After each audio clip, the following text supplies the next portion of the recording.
The shrill whistle of the locomotive pierced the afternoon air as Clara Sutherland clutched her leather-bound journal to her chest, watching helplessly as the train pulled away from the small, dusty platform. It was 1876, and she had just made the worst mistake of her 22 years on this earth. The conductor had called out, "5-minute stop." But Clara had been so desperate for fresh air after the stuffy 14-hour journey that she'd wandered too far. Now she stood alone, her trunk and valise sitting mockingly beside her in a town she'd never heard of, hundreds of miles from her intended destination of Denver. "This isn't Hill City," she muttered, glancing around at the handful of weathered buildings that constituted the main street. A painted sign swinging in the breeze confirmed her fear. "Welcome to Copper Creek, Wyoming Territory."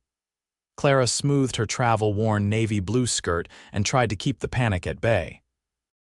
She had exactly $12.47 to her name, a teaching position waiting in Denver that she would now miss, and not a single soul who knew her in this forgotten corner of the West. "Well now, looks like you're having yourself quite a day, madam." The deep voice startled her, and Clara turned to find a tall man regarding her with interest. He leaned casually against the platform railing, his posture relaxed but watchful. His face was partially shadowed by a wide-brimmed hat, but she could make out sun-weathered skin and the glint of observant eyes. He wasn't dressed like the dandies back east. His clothing was practical, well-worn, a gun belt secured around his waist and dusty boots that had clearly seen many trails. "The train," Clara explained, gesturing helplessly at the disappearing plume of smoke on the horizon. "It was supposed to be a brief stop. I just wanted some air." The man pushed his hat back slightly, revealing sandy brown hair and eyes the color of a summer sky. "Happens more often than you'd think. Porter Williams ain't much for keeping to schedules." He extended a weathered hand. "Colt Evers, most folks just call me Colt." Clara hesitated before taking his hand. "Clara Sutherland, I was bound for Denver. I have a teaching position waiting, Denver."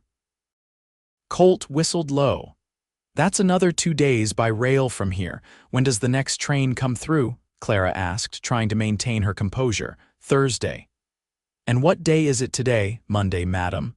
Clara closed her eyes briefly, willing herself not to cry.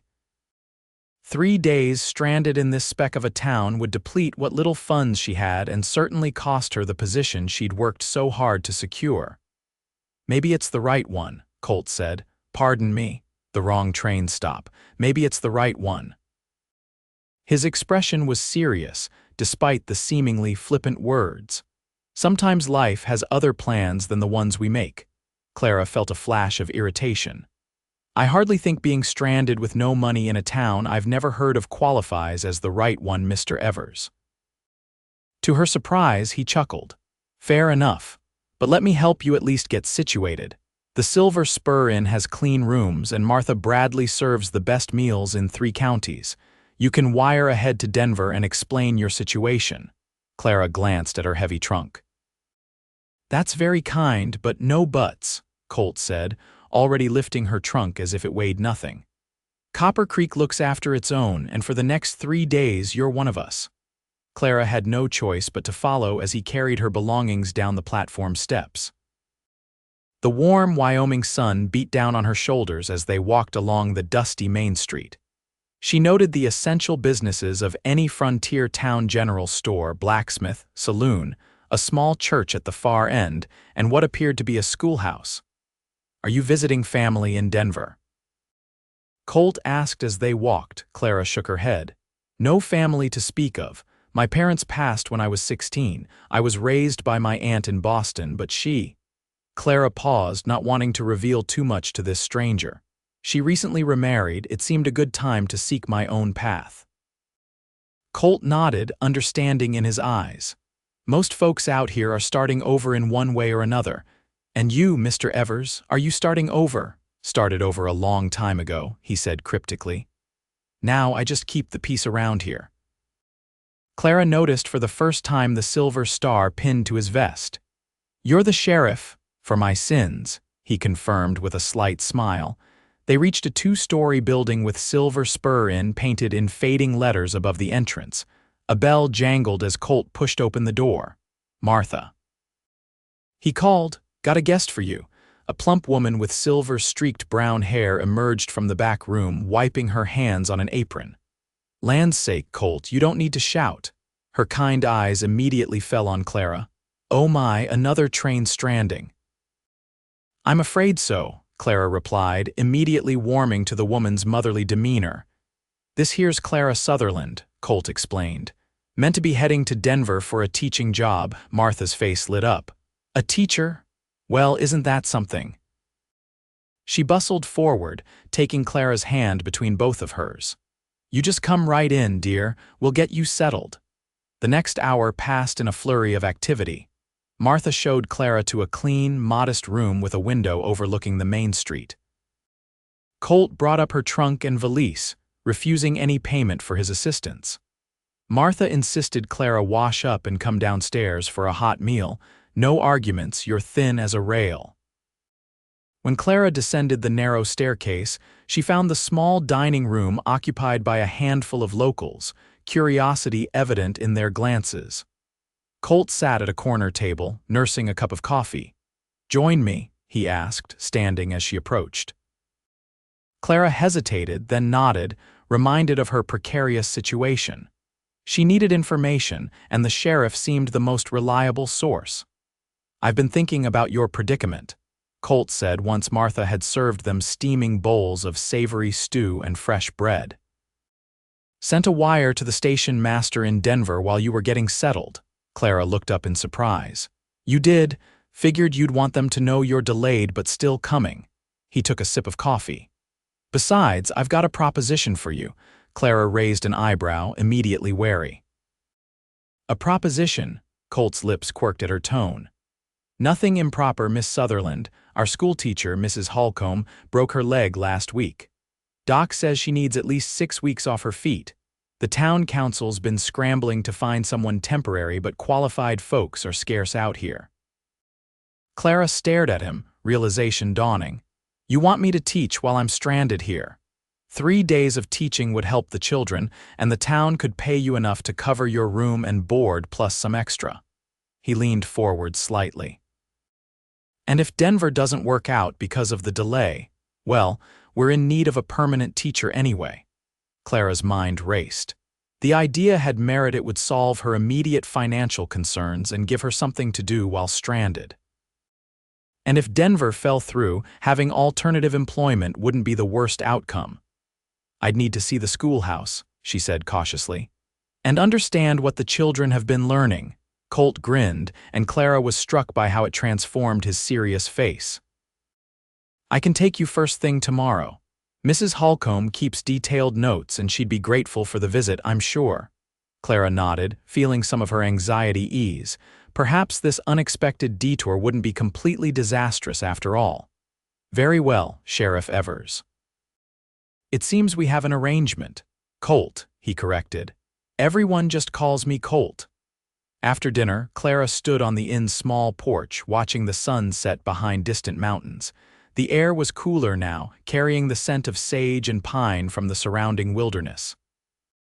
So different from Boston's crowded streets and the constant smell of coal smoke.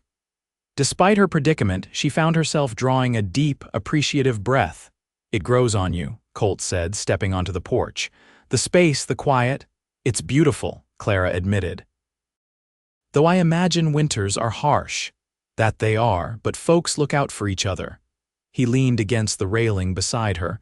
"That's something you don't find everywhere." Clara thought of her aunt's cold townhouse, the calculated social calls, the persistent feeling of being unwelcome after her uncle's death. "No, you certainly don't."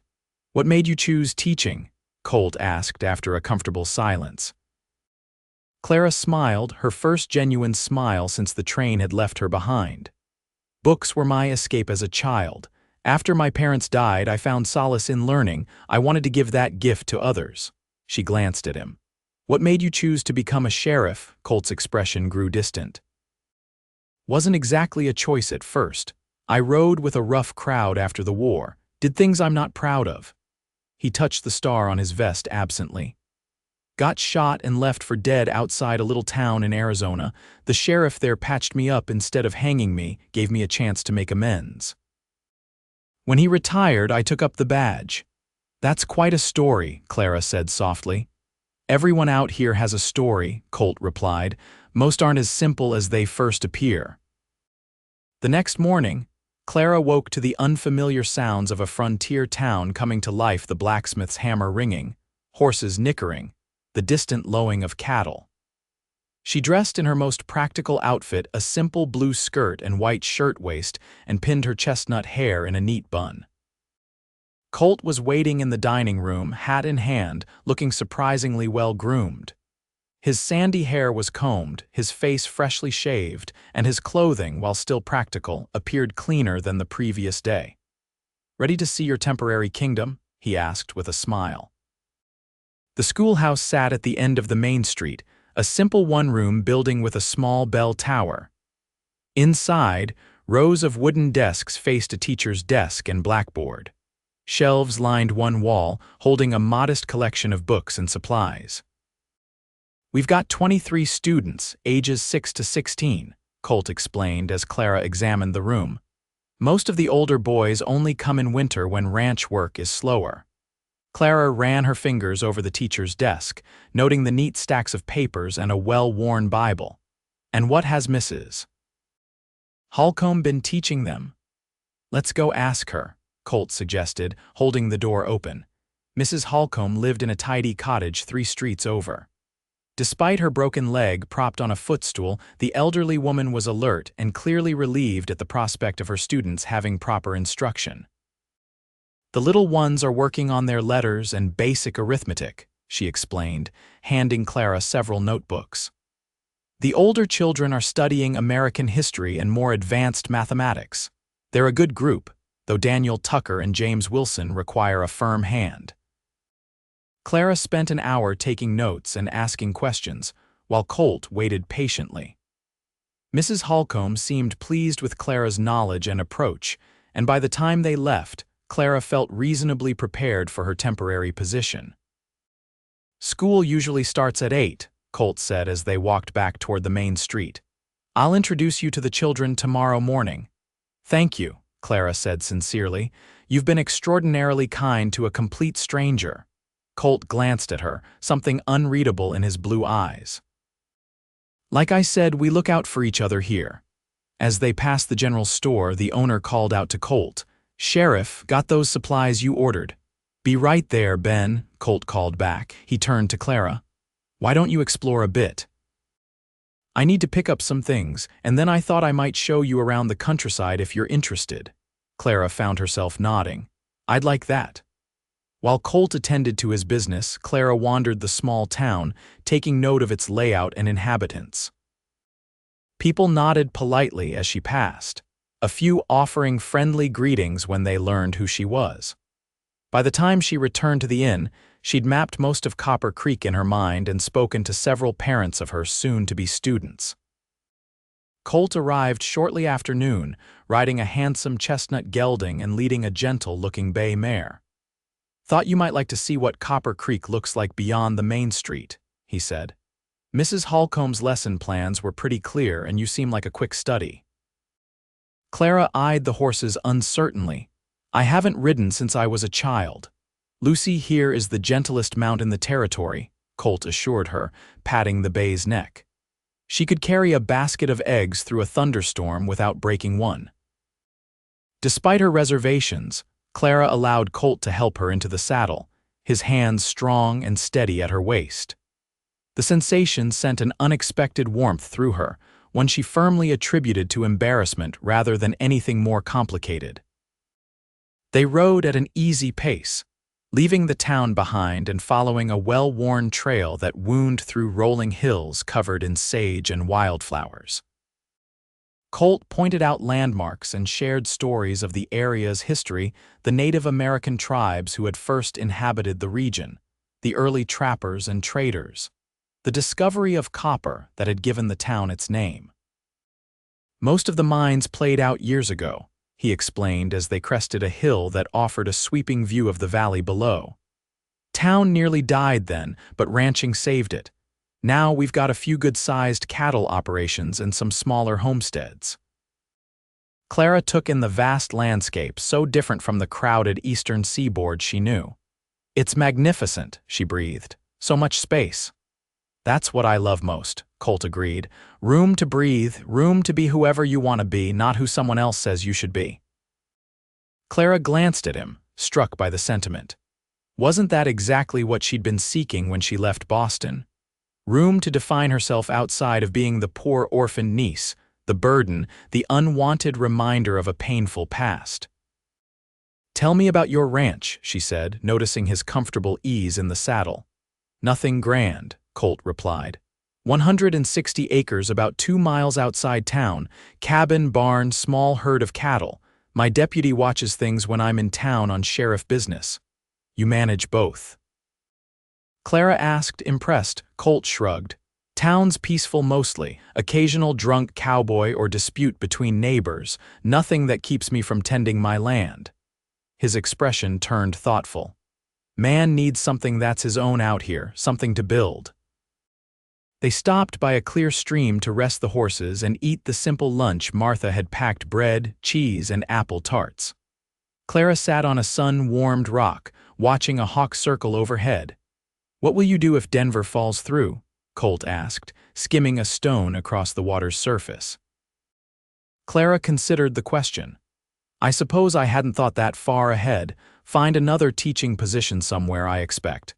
"Could always stay here," Colt said, his tone carefully casual. "Town could use a permanent teacher, pays not much but it's steady and the community values education." Clara studied him, wondering at his interest in her plans. "I hardly know Copper Creek, and it hardly knows me." "Sometimes you can know a place in your bones right away," Colt said, meeting her gaze. "Same with people." Something in his steady blue eyes made Clara's heart beat faster. She looked away, flustered by the intensity of his attention. "We should head back if I'm to be prepared for tomorrow." The ride back to town was quieter, each lost in their own thoughts.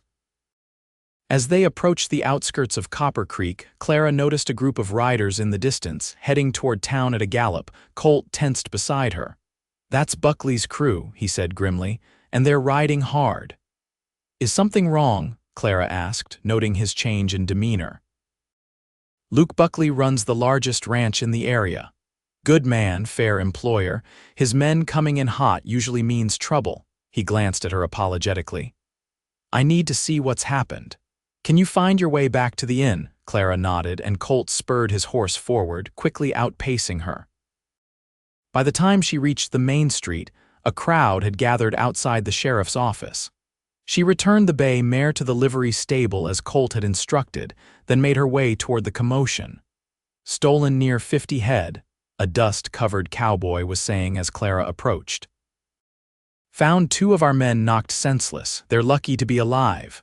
Colt's expression was grim. "Any idea which way they headed?" "North, looks like, toward the territorial line." Clara stood at the edge of the gathering, watching Colt transform from the easygoing man who'd shown her the countryside into a commanding figure of authority. He issued clear directives, organizing a posse with quick efficiency. "I'll need 6 men, well armed and with fresh horses," he stated. "Ben, telegraph the marshals in Cheyenne and alert Sheriff Hayes in Rockdale. Luke, get your remaining men back to protect your homestead. These rustlers sometimes double back." As the crowd dispersed to carry out his orders, Colt spotted Clara. He approached her, his expression apologetic. "I'm sorry about this. Cattle rustling is serious business out here. Men have been hanged for less." "You don't need to apologize for doing your job," Clara assured him. "I'll need to ride out with the posse," he explained. "My deputy, Sam Harris, will keep an eye on things here." "He's young but capable." Colt hesitated, then added, "I should be back by tomorrow evening, would you?" He seemed uncharacteristically uncertain. "Would you wait to make any decisions about Denver until I return?" The request surprised her. "I'm not sure what difference my waiting would make, Sheriff." "Probably none," he admitted, "just a feeling I have." Before Clara could respond, a young man approached, armed and ready to ride. Posse is assembled, Sheriff, Colt nodded. Be right there. He turned back to Clara. Good luck with the children tomorrow. They're going to adore you. And then he was gone, mounting his horse and leading the group of determined men out of town, leaving Clara with a curious sense of loss that seemed entirely disproportionate to their brief acquaintance. That evening, Clara prepared meticulously for her first day of teaching, organizing Mrs. Holcomb's lesson plans and familiarizing herself with the students' names and progress. Martha brought dinner to her room, sitting for a while to share town gossip and information about the families whose children Clara would be teaching. Don't you worry about Colt, Martha said as she rose to leave. He knows what he's doing. Been sheriff for 5 years now, never lost a man on his watch. Clara blinked in surprise. I wasn't worried. Martha's knowing smile suggested otherwise. He's a good man, our sheriff. Wasn't always on the right side of the law from what I hear, but he found his way. Sometimes the ones who have wandered make the best guides for others. After Martha left, Clara stood at her window, looking out at the now quiet Main Street. Lanterns glowed in windows and stars filled the vast Wyoming sky. She thought of Colt, somewhere out in that darkness, tracking dangerous men. The concern she felt couldn't be logical, she barely knew him. Yet she found herself offering a silent prayer for his safe return. Morning arrived with golden lights streaming through her window. Clara dressed with care in a simple but presentable brown skirt and cream-colored blouse, her hair neatly arranged. She ate a quick breakfast, then made her way to the schoolhouse, arriving early to prepare. Deputy Sam Harris was waiting, a gangly young man with earnest brown eyes. Sheriff asked me to introduce you, Miss Sutherland, he explained. Parents were all notified yesterday, whole towns talking about our temporary teacher from Boston. I appreciate the assistance, Deputy, Clara said, unlocking the schoolhouse with the key Mrs. Holcomb had provided. Students began arriving shortly before 8, eyeing her with undisguised curiosity. They ranged from tiny first years with freshly scrubbed faces to lanky teenagers trying to appear uninterested. By 8 o'clock, 21 children had filed in and taken their seats.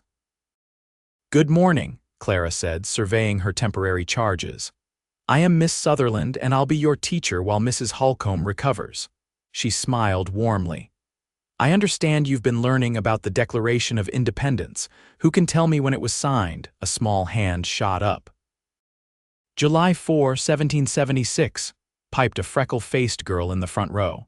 Excellent, Clara approved. And what year is it now? 1876, several voices chorused.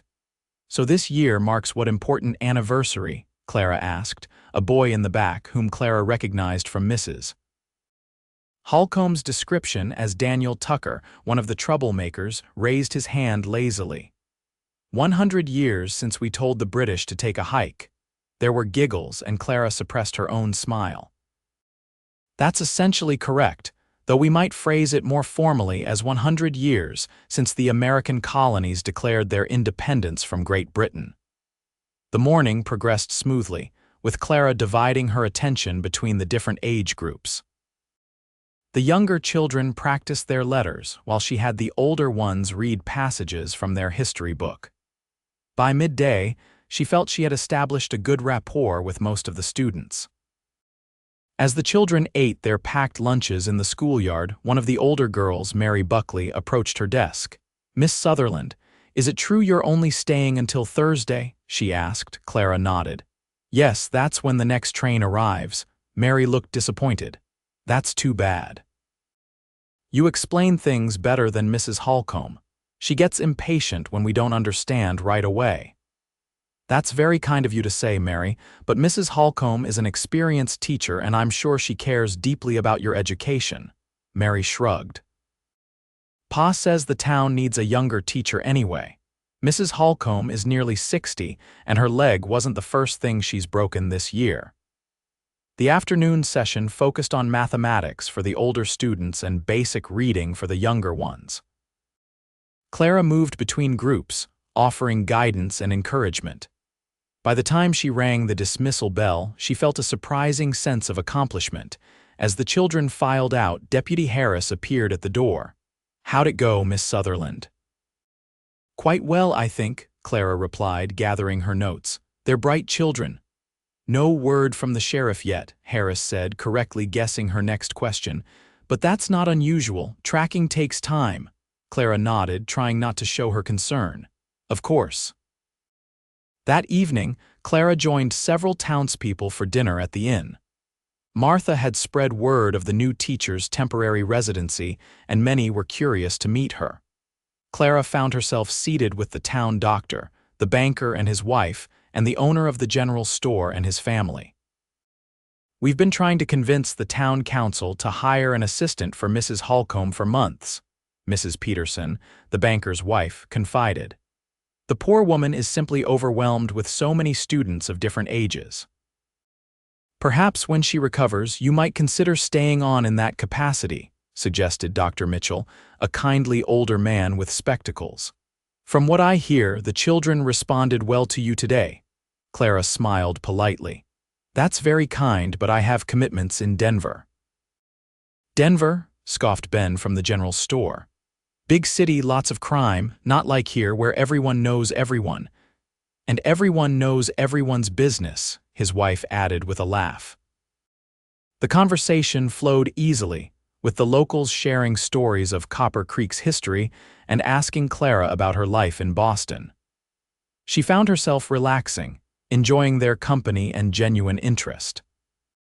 These weren't the calculated social interactions she'd grown accustomed to in her aunt's circle. There was a refreshing directness to the frontier community.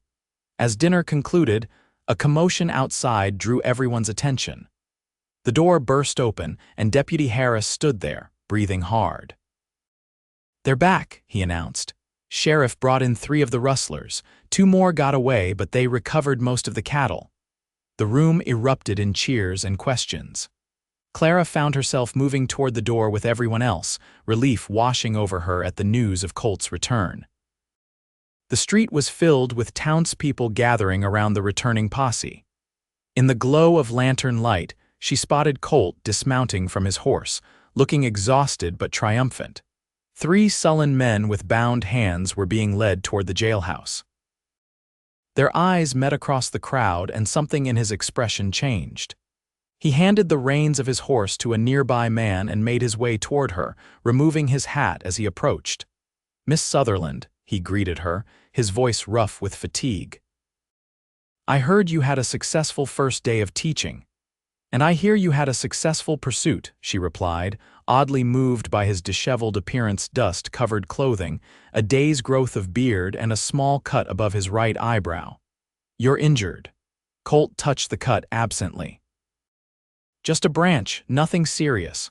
Martha appeared beside them, clucking disapprovingly. "Colt Evers, you need food and rest before you collapse. Come inside this instant." Colt grinned tiredly. "Yes, madam." Clara watched as Martha ushered him into the inn, ordering hot water for washing and a meal to be prepared immediately. The crowd began to disperse, satisfied that justice had been served and eager to spread the news. Later, when most patrons had left and Martha had retired for the night, Clara came downstairs for a book she'd left in the dining room. She was surprised to find Colt still there, sitting alone at a corner table, a half-empty coffee cup before him. He'd cleaned up, his face freshly shaved except for the neat mustache he maintained, the cut above his eye now visible as a small red line. He looked up as she entered.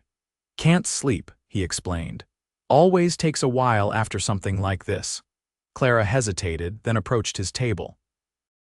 "May I join you?" Colt gestured to the chair across from him. "Please, how were the children today?" "Eager to learn for the most part," Clara replied, taking a seat. "Your deputy mentioned you requested he introduce me. Thank you for thinking of that. Wanted to make sure you had a smooth start." He studied her for a moment. "You look like you belong here, you know, standing in that schoolhouse, talking with folks at dinner, like you've been part of Copper Creek all along." The observation unsettled her, partly because she'd felt the same unexpected sense of belonging. "An illusion, I'm sure. I'm still a stranger passing through." "Are you?" Colt asked quietly. "Passing through, I mean." Clara looked down at her hands. I have a position waiting in Denver. A position you've never seen in a city you've never visited, working for people you've never met, Colt pointed out. Meanwhile, here you are in Copper Creek already making a difference. You're very determined to keep me here, Sheriff, Clara said, looking up at him. Why is that exactly? Colt's gaze was steady, unwavering. Maybe because in 2 days I've seen enough to know you'd fit here. The town needs a teacher like you, and maybe. He hesitated, then continued more softly, maybe I'd like the chance to know you better, Clara Sutherland. The directness of his statement took her breath away. In Boston, men circled with careful words and veiled intentions. Colt Evers simply laid his thoughts bare, as vast and honest as the Wyoming sky. You don't know me, she whispered. I know enough, he replied. I know you're brave enough to travel alone across the country. I know you're kind enough to step in and teach children you've never met. I know you're smart and determined and beautiful.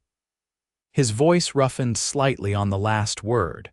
The rest I'd like to discover if you'd give me the chance. Clara felt her cheeks flush with heat. This is very unexpected. Life often is, Colt said, a small smile touching his lips. Sometimes a train stops at the wrong town and it turns out to be exactly where you're supposed to be. She couldn't help but smile at his reference to their first meeting. You're very sure of yourself, Sheriff. Not always, he admitted. But in this, I trust my instincts, and they're telling me you belong in Copper Creek. Clara stood, needing space to think clearly. It's late. You need rest after your journey, and I have 21 children to teach tomorrow. Colt rose as well, respecting her implicit request to end the conversation. Of course. But Clara, just consider the possibility that this wrong train stop might be the best wrong turn you ever took. The next day passed in a blur of lessons and laughter. Clara found herself falling into an easy rhythm with the children, discovering their strengths and weaknesses, adapting Mrs. Holcomb's plans to better suit their needs. During the lunch break, she sat with Mary Buckley and several other girls, listening to their stories of life in Copper Creek. Sheriff Evers taught Bobby Jenkins to fish last summer, one girl named Emma told her. Bobby's pa died in a mining accident and the sheriff takes him riding sometimes. He helped Pa build our new barn when the old one burned down, Mary added. Wouldn't take a penny for it, neither. And he reads real good, piped up little Sarah Wilson. He comes sometimes to read us stories when Mrs. Holcomb has her women's meeting. With each anecdote, the portrait of Colton Evers grew more complex and compelling. A former outlaw turned protector. A solitary rancher who nevertheless involved himself deeply in community life. A man who built barns, taught orphaned boys to fish, and read stories to schoolchildren. After school, Clara visited Mrs. Holcomb again, reporting on the children's progress and seeking guidance on how to make the most of her final day of teaching. As she was leaving, the older woman called her back. Miss Sutherland, may I speak frankly? Clara nodded, curious. This town desperately needs young blood, Mrs. Holcomb stated bluntly. I've been teaching here for 27 years and I'm tired. These children deserve someone with fresh ideas and energy. She fixed Clara with a penetrating look. The town council would hire you in a heartbeat if you expressed interest. I have commitments in Denver, yes, I know. Mrs. Holcomb waved dismissively. A city where you'll be one of dozens of teachers, where half your students will be the spoiled children of merchants and bankers. Here you could make a real difference. Clara was taken aback by the woman's forthright approach. I appreciate your confidence in me, but I've only taught for 2 days. And in those 2 days, you've connected with children I've struggled to reach for years, Mrs. Holcomb replied. Daniel Tucker actually completed his arithmetic. James Wilson raised his hand to answer questions instead of disrupting the class. Mary Buckley told her father you explained fractions in a way that finally made sense to her. I don't know what to say. Say you'll consider it, Mrs. Holcomb urged. That's all I ask. As Clara walked back toward the inn, her mind whirled with conflicting thoughts. The unexpected offers from both Colt and Mrs. Holcomb had shaken her carefully constructed plans. She had worked so hard to secure the Denver position, corresponding for months, sending references, preparing for a new life in the growing city. Yet something about Copper Creek pulled at her. The children's eager faces, the community's welcoming embrace, the vast, beautiful landscape. And she had to admit, a certain blue-eyed sheriff with a direct gaze and honest words, lost in thought, she didn't notice the rider approaching until he called her name. "Miss Sutherland, telegram for you." Clara looked up to see a young man on horseback holding out an envelope. She thanked him and took it, her heart racing as she recognized the Denver School Board's name on the outside. With trembling fingers, she opened it and read the brief message. "Regret to inform position filled, stop unable to hold for delayed arrival, stop wish you well in future endeavors, stop." Clara stared at the paper, a strange sense of numbness washing over her. All her careful planning, the journey across the country, the hopes she'd pinned on this new beginning, all undone by a 5-minute train stop and an impulsive walk for fresh air. She wasn't sure how long she stood there, but eventually she became aware of someone watching her. Colt sat on his horse a few yards away, concern evident in his expression. "Bad news?" he asked quietly. Clara handed him the telegram wordlessly. He read it quickly, then looked up at her, his eyes serious. "I'm sorry, Clara." "Don't be," she said, finding her voice at last. "You did try to warn me that it might happen. Still doesn't make it any easier." He dismounted, leading his horse as he fell into step beside her. "What will you do now?" Clara took a deep breath, considering the question. "I suppose I have decisions to make." "Would you like company while you think? I was heading out to check the northern fence line of my property. It's peaceful out there." The offer was tempting space to clear her head away from the well-meaning but curious eyes of the townspeople. "I wouldn't want to impose." "Never an imposition," Colt assured her. "I'd welcome the company, actually." An hour later, they were riding side by side through rolling grassland dotted with wildflowers. Clara had changed into her most practical outfit and borrowed a riding hat from Martha. The physical activity and open air helped clear her mind, the rhythm of the horse's gait soothing her frayed nerves. "You're a natural on horseback," Colt observed. "Are you sure you haven't ridden recently?" Clara smiled. "Muscle memory, perhaps. My father loved horses. Before he died, we rode often." "Tell me about him," Colt invited. "He was a professor of literature at Harvard," Clara said, fond memories surfacing. "Brilliant, kind, always with his nose in a book. My mother used to joke that he'd forget to eat if she didn't remind him. They adored each other." She glanced at Colt. "What about your parents?" "Simple folks. Pa was a farmer in Missouri. Ma taught me to read by lamplight after long days in the fields. Both gone now. Fever took them while I was fighting in the war." "I'm sorry," Clara said sincerely. "The war took so much from so many." Colt nodded grimly. "Changed everything. I came back to find our farm seized for taxes, drifted west, fell in with bad company, made choices I regret. Yet here you are, a respected sheriff, a landowner." "Second chances are precious things," Colt said softly. "Not everyone gets them." They rode in companionable silence until they reached a ridge overlooking a verdant valley. In the distance, Clara could make out a small cabin and barn nestled against a backdrop of pine-covered hills. "Your ranch?" she asked. Colt nodded. "Nothing fancy, but it's mine, paid for with honest work." "It's lovely," Clara said, genuinely impressed by the picturesque setting. "Could be lovelier," Colt replied, his voice carrying a note she couldn't quite identify. "Cabin needs a woman's touch. Been meaning to plant a garden, maybe add on a room or two eventually." Clara felt her cheeks warm at the implication. "Mr. Evers, Colt," he corrected gently. "Colt," she amended. "You seem very determined to convince me to stay in Copper Creek." He turned in his saddle to face her fully. "I am. But not just for the town's sake, though God knows we need a good teacher." His blue eyes were earnest, direct.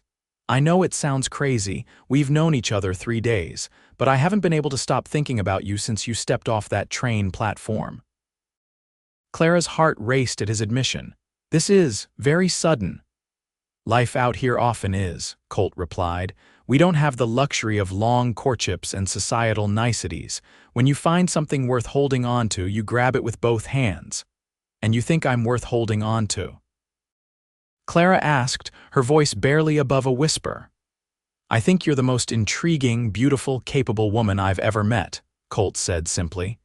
"And I think you felt something when we met, same as I did." Clara couldn't deny the immediate connection she'd felt with him, something beyond mere attraction, a sense of recognition, as if some part of her had been waiting to meet him. But was that enough to abandon all her carefully laid plans? "I need time to think," she said finally. Colt nodded, respecting her request. "The train comes tomorrow at noon. Whatever you decide, I'll respect it." His gaze held hers for a moment longer. "But know that Copper Creek would be lucky to have you, and so would I." That evening, Clara sat alone in her room at the inn, weighing her options. The Denver position was gone. She could wire other schools, perhaps find a different teaching post in another city. Her savings would support her for a short time while she searched, or she could stay in Copper Creek. Accept the teaching position Mrs. Holcomb and the town were offering. Build a life in this frontier community that had welcomed her so warmly. And perhaps explore the undeniable connection she felt with a certain blue-eyed sheriff. Clara pulled out her journal and began to list the pros and cons of each path, a habit she'd developed to help make difficult decisions. But halfway through, she set down her pen, realizing that this choice couldn't be made through logical analysis alone. It required trusting her instincts, something she'd rarely allowed herself to do. A knock at her door interrupted her thoughts. Martha stood there, a steaming cup in hand. "Brought you some chamomile tea, dear. Thought you might need it, what with your big decision and all." Clara smiled gratefully, taking the cup. "News travels fast in Copper Creek." "Small towns," Martha said with a shrug, stepping into the room. "Everyone knows Sheriff Evers has taken a shine to you, and now with your Denver position gone." She sat on the edge of the bed. "Mind some unsolicited advice from an old woman? I'd welcome it, actually." Martha patted her hand. "I came west as a young bride, terrified of what lay ahead. Left a comfortable life in Philadelphia for a dusty frontier town with no proper plumbing and Indians still raiding occasionally." Her eyes grew distant with memory. "Best decision I ever made. My Herbert's been gone 10 years now, but I've never regretted following him west." "You loved him very much," Clara observed, "with all my heart, but it wasn't just about him, it was about finding where I truly belonged." Martha met Clara's gaze. "Some people are born knowing their place in the world, others have to journey to discover it." After Martha left, Clara stood at her window for a long time, watching the stars emerge above the sleeping town. Tomorrow the train would come, offering passage to Denver or beyond. A sensible choice, perhaps. The safe choice, certainly. But for the first time in her carefully ordered life, Clara Sutherland was considering the possibility that the right choice might not be the sensible one. Morning brought clear skies and a fresh perspective. Clara dressed with care in her best traveling outfit, a burgundy skirt and matching jacket with a high-necked white blouse. She packed her trunk methodically, leaving out only what she would need for the next few hours. At the schoolhouse, the children greeted her with mixed emotions, aware that this might be her last day with them. Clara taught with extra enthusiasm, determined to make their final lesson together meaningful. As noon approached, she had them write short compositions about their hopes for the future, moving among the desks to offer guidance and encouragement. "Are you really leaving, Miss Sutherland?"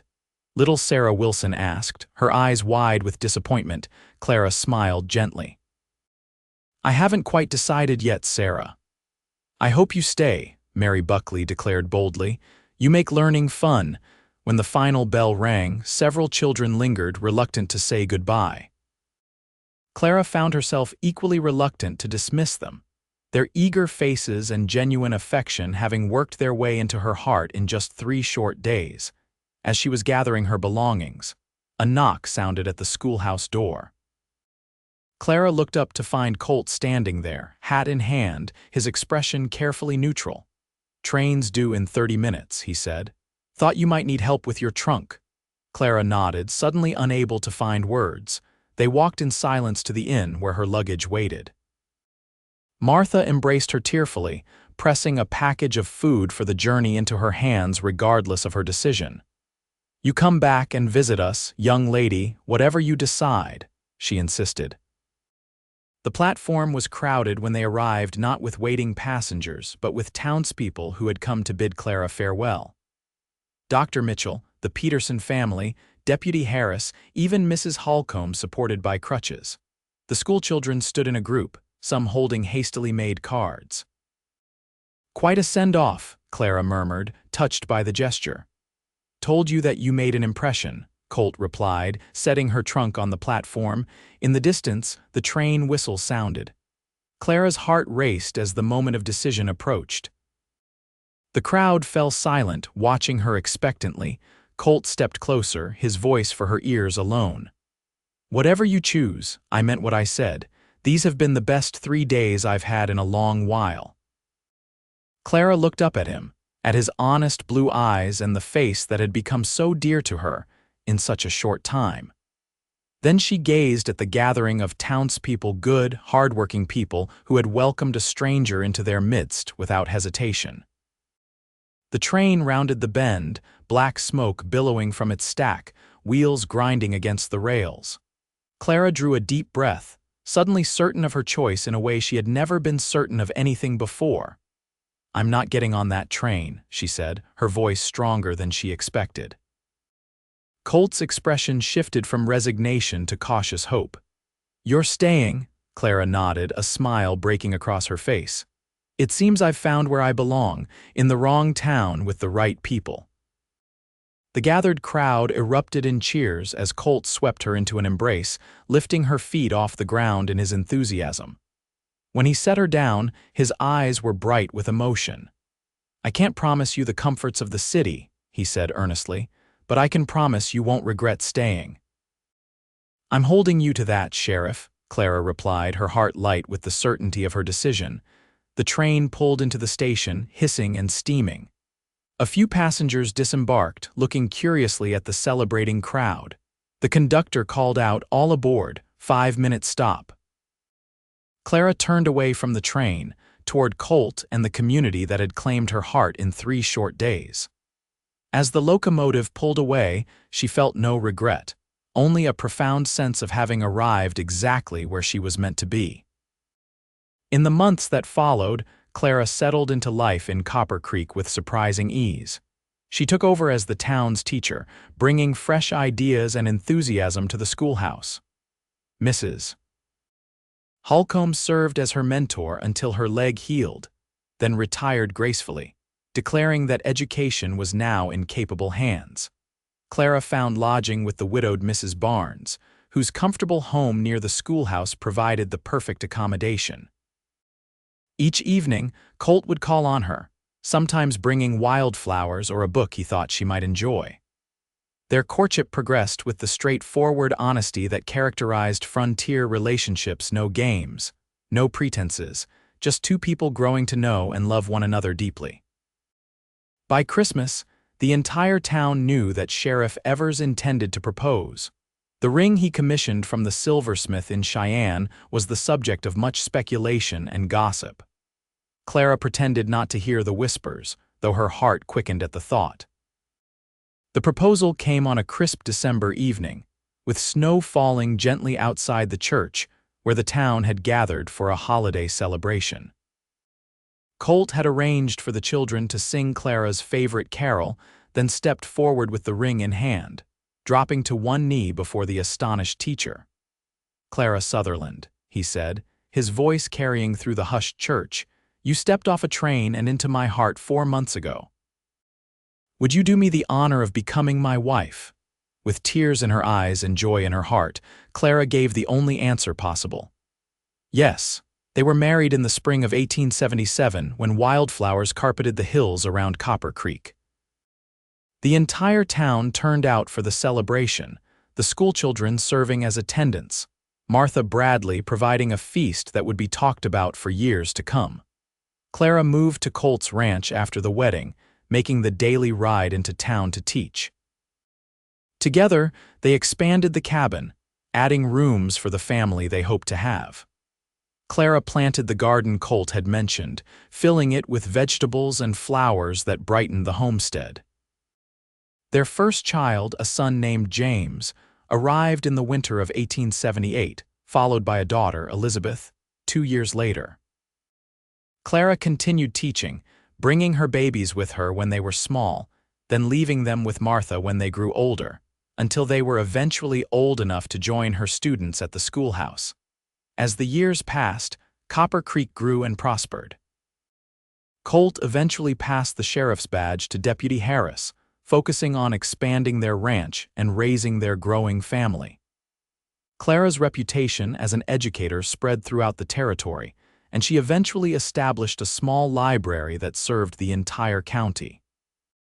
On the 10th anniversary of her arrival in Copper Creek, Colt surprised Clara with a special gift, a framed map of the railroad line that had brought her to him, with Copper Creek circled in gold. "Best wrong stop anyone ever made," he told her, wrapping his arms around her waist. Clara leaned back against his chest, surrounded by the life they had built together. "No," she corrected him softly, "it was exactly the right one." And in the years that followed, as their children grew and their love deepened, Clara never once regretted the day a train had left her stranded in a town she'd never heard of, with a cowboy who believed that sometimes life's wrong turns lead exactly where you're meant to be.